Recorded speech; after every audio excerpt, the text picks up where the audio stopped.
Doing another POV enclosure upgrade, which is also technically part of the shop updates, but not an official update video.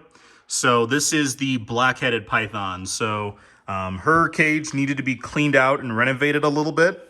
And so we redid up a lot of that, changed up her substrate, and changed up a little bit about how her heating was going. So before, she was kept in the arid room, which was mostly kept on ambient heat, with just the bright spot just being a little daylight bulb during the day. And then her actual setup is not that much different. But what I did decide to do was put a more permanent divider in there. That's just being a piece of painted and sealed wood. And then that'll divide up the two different substrates. So the more humid side and then the more arid side. She has a hide on both sides, just like that. And then she has a nice basking spot. There is a heat underneath this enclosure, and there is a radiant heat panel up there. And then that'll be her nice little warm basking spot. The temps are a little bit different than they were in her previous setup because, like I said, it was mostly ambient. So this will definitely have a more naturalistic like day-night cycle as far as temps go as well, because the temps do run a little bit cooler at night. So we're looking at a hot spot, you know, in the mid-90s right there. And then down there a little bit lower down all the way over here. We're in this back corner, like where her water dish is. That'd be like in the high 60s. And then at night, the overall temp dips down. So this would probably be around 65, 66 over here on this side. And then over there would be in the like mid 80s on that rock. And then so on and so forth. So plenty of room for her to thermoregulate. This is a 4-foot melamine enclosure. I've talked about them in previous videos, but you know, we have a bunch of those, so I'll do a little bit of a recap on that. So these were purchased from someone who bred bearded dragons. So keeping in mind, like with snake proofing enclosures was not a high priority for them. So that's why a lot of them don't look as nice, and a lot of them have different stuff, like this was meant for daylight bulb, that was meant for UVB, and there was like an attachment over there on that side as well. That's how they had them set up, and so I had to retrofit a lot of different stuff, like adding in a piece right here so that way it couldn't sneak out, because these guys are super smart. Black-headed pythons are very smart and very weird snakes. They're super weird. And then, you know, I have to deal with sealing that up and deal with sealing up the other holes because he just had giant holes drilled out right there. So changing that up a little bit. And so here we go. This is the nice new enclosure for her, this 4-foot one. Eventually she might go into a 6-foot. Don't really know. I slow grow my animals. So she has plenty of time I have plenty of time to save up or figure out how I want to address that in the future. But she's looking pretty good. She absolutely does hate me, so I'm not going to pester her. As far as like the branches and climbing stuff here goes, black-headed pythons as a whole are not historically very arboreal. They're very terrestrial snakes. They spend a lot of time in their burrows, and then they will thermoregulate via their very dark black head, hence the name. They'll stick that out, get their heat, get their UVB, go back in, and then they'll hunt for all sorts of various animals. These guys are generalists. They're known snake eaters, but they'll also eat other reptiles as well as plenty of mammals, and probably ground nesting birds as well. These guys do come from Australia, along with the Woma python. They're part of the genus Aspidites.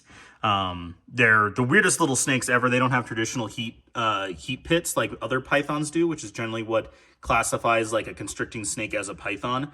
They do have kind of a weird one under their rostral scale, so like under their nose a little bit, like at the very front of their face, but they don't have those heat pits like you would traditionally see on a python or even a pit viper like a rattlesnake or an adder or similar. But these guys are really cool. But I still want to give them the ability to climb, as I went on that nice little tangent right there.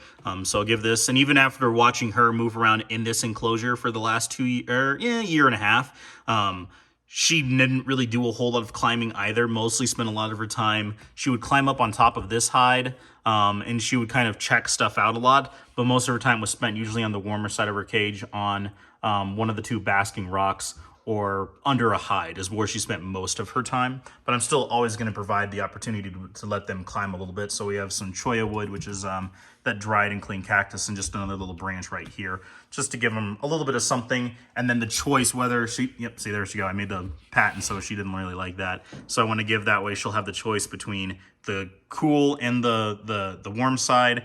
with the more traditional arid species looking. This is some of the terrain that you would normally see, that kind of like red dirt in the Australian outback, which is the part of Australia where these guys are found, as well as they're, they're not going to be just in the desert constantly. So we give this that I can add a little bit of humidity to, put a little cypress, not cypress mulch, but sphagnum moss under there if I want to help with aiding and shedding, although she's always been a very good shedder. And then a nice big water dish if she chooses. They don't really need to soak or anything like that, but hopefully she enjoys this cage, and I will continue to work with her a little bit. But these guys are super cool. I really like them. I don't know if I'm ever going to breed her in the future. I really don't know. They do come in like an aneuphoristic and a couple like weird like little patterned variations, but I like just the classic clean look of these guys. They're super cool, just a really weird snake. And everyone I talk to who keeps these guys all have all have different stories about the weird things that they do, between like almost sentient level, like retic level watch, not sentient, but more like retic king cobra level, like watching their room, watching their behavior, getting used to times and things like that, to their just kind of different changes of regular behavior of interactions with them. My girl, they don't have quite the differentiated throat that, like, not the throat, but the glottis that like the king cobra has, that can actually growl. But these guys can make some weird noises other than just like the classic snake hiss. It almost is like a scream almost. It sounds like I'm making that up, but they almost make this kind of weird scream sound. And she has done that to me when I have aggravated her. But that's all I just really wanted to show you. Just another quick little POV upgrade. And as you can hear the livestock guardian dogs barking in the background, it's probably the neighbor's pony and mini donkey. They don't really like them, so they'll bark at them across the pasture. But hopefully you guys enjoyed this video and you got to see one of the animals that I don't talk about as much.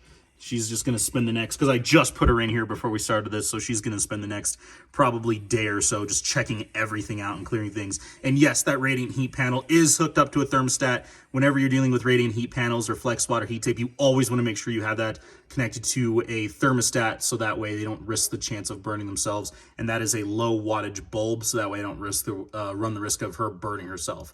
If anyone had any concerns about that, that was a very similar bulb that she had in her previous enclosure back at her house up in Denver. But hopefully you enjoyed this video. You got to see her just be kind of silly as the camera tries to focus and unfocus out of that. Questions, comments, concerns, please let me know down in the comments. Hope everyone's having a great day. Stay tuned for more reptile specific as well as shop updates in the future. If you can, please hit that bell, like, subscribe, notify, all of that social media, YouTube good stuff. Hope you're having a great day, and we'll check you next time.